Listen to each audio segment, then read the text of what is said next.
ఏం కాదంటే ఏం కాలేదు, ఏది కాలేదు, రుణమాఫీలు కాలేదు, ఏది లేదు, పింఛన్లు పెంచలేదు, పింఛన్లు వస్తలేవు, రైతు బంధు వస్తలేదు, ఏది వస్తలేదు. పింఛన్ డబ్బులు అయిందంట, రుణమాఫీ 100%కి 100% అయిపోయింది. జూట అవి, జూట మాటలమ్మా అవి.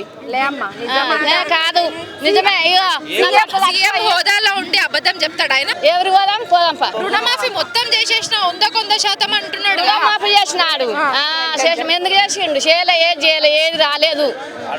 పింఛన్ డబ్బులు అయ్యిందా? ఏది కాలేదు. ఓటేసి తెచ్చుకురు కదా కావాలని. లేదు, నా మగడు చచ్చిపోయి ఇప్పుడు 6 నెలలు అవుతుంది. పింఛన్ రాదా? రావాలి. మరి రాను వద్దా? మరి ఎన్ని రోజులకు వస్తుంది? అన్ని రుణమాఫీ కాకపోయే, పింఛన్లు చేయకపోయే, ఏది చేయకపోయే, రుణమందు అది ఏవి వస్తలేవు. ఎందుకమ్మా మేము చేసి గెలిపిస్తుడు ఎందుకు?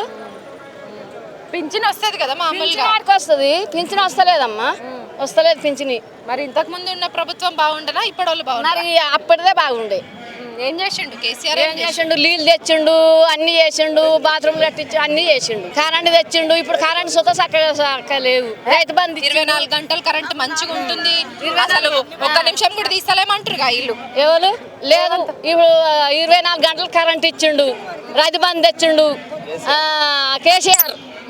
ఇప్పుడు ఎవి లేవు, లేవు, కరెంట్ సుత సక్కగా లేదు. అన్ని ఉన్నాయి, కరెంట్ అయితే అసలు ఒక చిటుకుమంటే చీమ కదిలినంత సేపు కూడా తీస్తలేమంటారు. సాయంత్రం 5 గంటలకు పోతుంది, రాత్రి 11 గంటలకు వస్తుంది, పొద్దున 10 గంటలకు పోతుంది. ఎట్లా బతకాలి మేము? ఫ్రీ కరెంట్ కదా, ఫ్రీ అని కట్ చేసిందా? ఇంతకు ముందు ఉన్న గవర్నమెంట్ చేసింది అట్లా? బోర్ మోటార్ నడవద్దా? మా పంటలు వండన్నా వద్దా? మరి మేము ఎట్లా బతకాలి?